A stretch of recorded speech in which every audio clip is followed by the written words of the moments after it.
আসসালামু আলাইকুম। আপনার মাকে যদি কেউ জোর করে তুলে নিয়ে যায় আর আপনি যদি চুপ থাকেন, তাহলে আপনি কি হলেন? আপনি তো একটা জারদ সন্তান।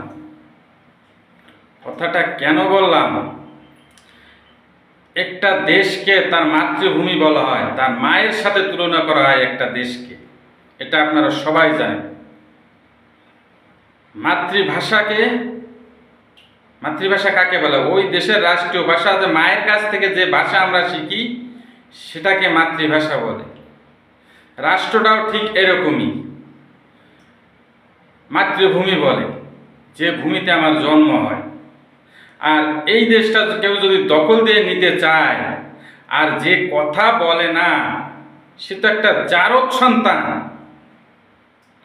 এই বাংলাদেশটাকে ভারত বারবার দখল দেওয়ার হুমকি দেয়, এবং শুধু তাই না, দখল দেওয়ার জন্য বিভিন্ন কার্যক্রম সে করছে।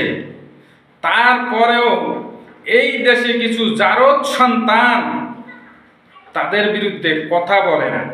এদেরকে জারদ বলতে হয়, কারণ যাদের জন্মের ঠিক থাকে না, যারা মাকে ছিনিয়ে নিয়ে যেতে চায়, যারা প্রতিবাদ করে না, তারা তো জারদ সন্তান।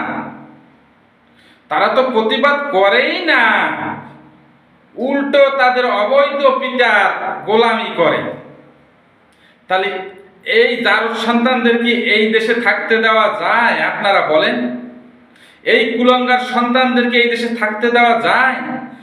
মাতৃভূমি যারা দখল করে নিতে চায় তারা নাকি ওদের বন্ধু। মাতৃভূমি যারা দখল নিতে চায় তারা নাকি ওদের ভরসা। তাহলে এই সমস্ত জারদ সন্তান যদি এই দেশে থাকে, তাহলে আপনি এই দেশ ভালো করবেন কিভাবে? তাহলে এই জারদ সন্তানদের তাড়াতেই হবে, এছাড়া এই দেশ রক্ষা করা যাবে না।